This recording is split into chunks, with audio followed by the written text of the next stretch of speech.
PSL এর players draft থেকে দল পেয়েছেন 3 বাংলাদেশি ক্রিকেটার। লিটন দাসকে দলে নিয়েছে করাচি কিংস, রিশাদ হোসেনকে লাহোর কালান্দার্স আর নাহিদ রানাকে পেশোয়ার জালমি।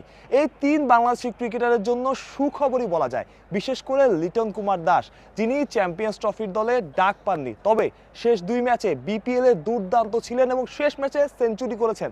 এক কথায় অসাধারণ, অনবদ্য এবং পরিশ্রম করলে, পারফর্ম করলে যে পুরস্কার পাওয়া যায় তার প্রমাণ লিটন দাস নিজেই।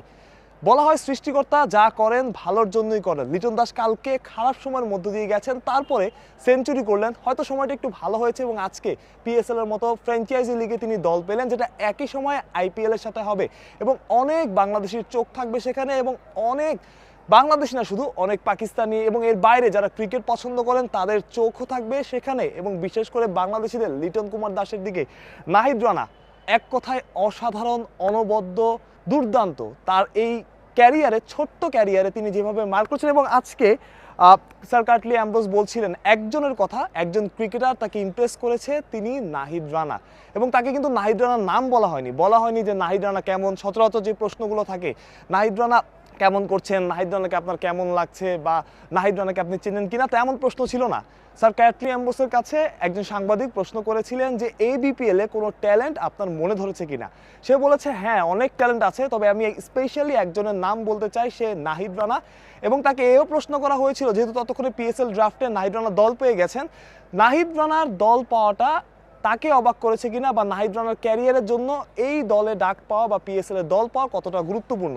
তিনি বলেছেন অবশ্যই দারুণ ব্যাপার, তবে নাহিদ রানাকে বুঝে শুনে ক্রিকেট খেলতে হবে। খুব বেশি ক্রিকেট খেলা, খুব বেশি ম্যাচ খেলা, খুব বেশি ফ্র্যাঞ্চাইজি লিগ খেলা, যেহেতু pace bowler sir Curtly Ambrose pace bowler ছিলেন, সেহেতু তিনি খুব ভালোভাবেই জানেন আসলে পেস বোলারদের এই ওয়ার্কলোড ম্যানেজমেন্টটা কতটা গুরুত্বপূর্ণ এবং নাহিদ রানাকেও সেটা করতে হবে। সেই জন্য তিনি নাহিদকে সতর্ক করেছেন, কারণ এই রকমের পেসার যারা 150, 155-তে বল করে খুবই রেয়ার। বিশ্ব ক্রিকেটে, শুধু বাংলাদেশ ক্রিকেটে তো কখনো আসেনি, দুনিয়ার ক্রিকেটেই খুব রেয়ার। সুতরাং তার জন্য যেহেতু খুবই ভালো খবর যে তিনি পিএসএল এর দল পেয়েছেন এবং একই সাথে তাকে এটাও মনে রাখতে হবে তাকে অনেক কিছু ম্যানেজ করে খেলতে হবে এবং বিসিবিকেও এদিকে নজর রাখতে হবে এবং তাকে অবশ্যই অভিনন্দন। এবং নাহিদের কথা অনেকদিন ধরে হচ্ছিল এবং বিপিএল এ যারা খেলতে এসেছেন সবাই নাহিদকে দেখে অবাক হয়েছেন। অ্যালেক্স হেলস থেকে শুরু করে, ইফতেখার থেকে শুরু করে সবাই বলেছেন এরকম পেসার বাংলাদেশের প্রেক্ষাপটে তো বটেই, দুনিয়ার প্রেক্ষাপটে, বিশ্ব ক্রিকেটের প্রেক্ষাপটেও বিরল। এবার আসি রিশাদ হোসেনের কথায়। আমার মনে হয় রিশাদ হোসেন একমাত্র স্পিনার যার বাংলাদেশে বিপিএল এ, বাংলাদেশে ঘরোয়া ক্রিকেটে ম্যাচ পেতে সমস্যা হয়, নিয়মিত সে ম্যাচ পান না, কিন্তু দুনিয়ার ফ্র্যাঞ্চাইজি লিগে এর আগে তিনি জিম আফ্রো থেকে ডাক পেয়েছেন, গ্লোবাল লিগ কানাডা থেকে তার ডাক এসেছে এবং এবার আসলো পিএসএল থেকে তিনি, এবং বিগ ব্যাশ থেকেও তিনি দল পেয়েছিলেন, যদিও তিনি যেতে পারেননি। তিনি আসলে আমার কাছে খুব সারপ্রাইজিং মনে হয় যে একমাত্র ক্রিকেটার যিনি বাইরের দল, দুনিয়ার অন্যান্য ফ্র্যাঞ্চাইজি লিগগুলো থেকে ডাক পান, কিন্তু তার বাংলাদেশের বিপিএল এ ঠিকঠাকভাবে খেলা হয় না এবং দল পেতে সমস্যা। এবং এবারও দেখেছি আমরা শুরুর দিকে কিন্তু রিশাদ হোসেন ম্যাচ পাচ্ছিলেন না এবং তার দিকে যে বিশ্ব ক্রিকেটের নজর আছে এবং দুনিয়া যে লেগ স্পিনারদের অন্য চোখে দেখে তার একটা বড় প্রমাণ তার এবার পিএসএল এর দল পাওয়া। এবং রিশাদের জন্য অবশ্যই সুখবর। এখন দেখা যাক, সবচেয়ে বড় বাধাটা যেটা হয় এনওসি নিয়ে, অর্থাৎ অনাপত্তিপত্র ক্রিকেট বোর্ড থেকে যেটা দেওয়া হয়। আমার কাছে মনে হয় এবার অনাপত্তিপত্র পেতে খুব বেশি সমস্যা হবে না, যেহেতু একই সময় আইপিএল এবং ওই সময়টা বেশি আন্তর্জাতিক সিরিজ থাকে না, বাংলাদেশের আন্তর্জাতিক সিরিজ তেমন নেই। সুতরাং আমার যেটা মনে হচ্ছে, আমি যতটুকু জানতে পেরেছি, এনওসি পেতে তাদের সমস্যা হবে না, যদি না তাদের কোনো ইনজুরি কনসার্ন থাকে, তাদের কোনো সমস্যা থাকে। নাহিদ রানার কথাই বলছিলাম, তাকে যদি বোর্ড চিন্তা করে যে আমি নাহিদ রানাকে এত ম্যাচ খেলাবো না, এত বড় টুর্নামেন্টে দিব না, নাহিদ রানার জন্য প্রেশার হয়ে যাবে, সেক্ষেত্রে ব্যাপারটা অন্যরকম হতে পারে। এবং একটা বিষয় কিন্তু মার্ক করার, আমি বারবার একটা কথা মেনশন করছিলাম যে একই সময় কিন্তু আইপিএল, ইন্ডিয়ান প্রিমিয়ার লিগ এবং পিএসএল প্রায় ক্র্যাশ করেছে সময়টা।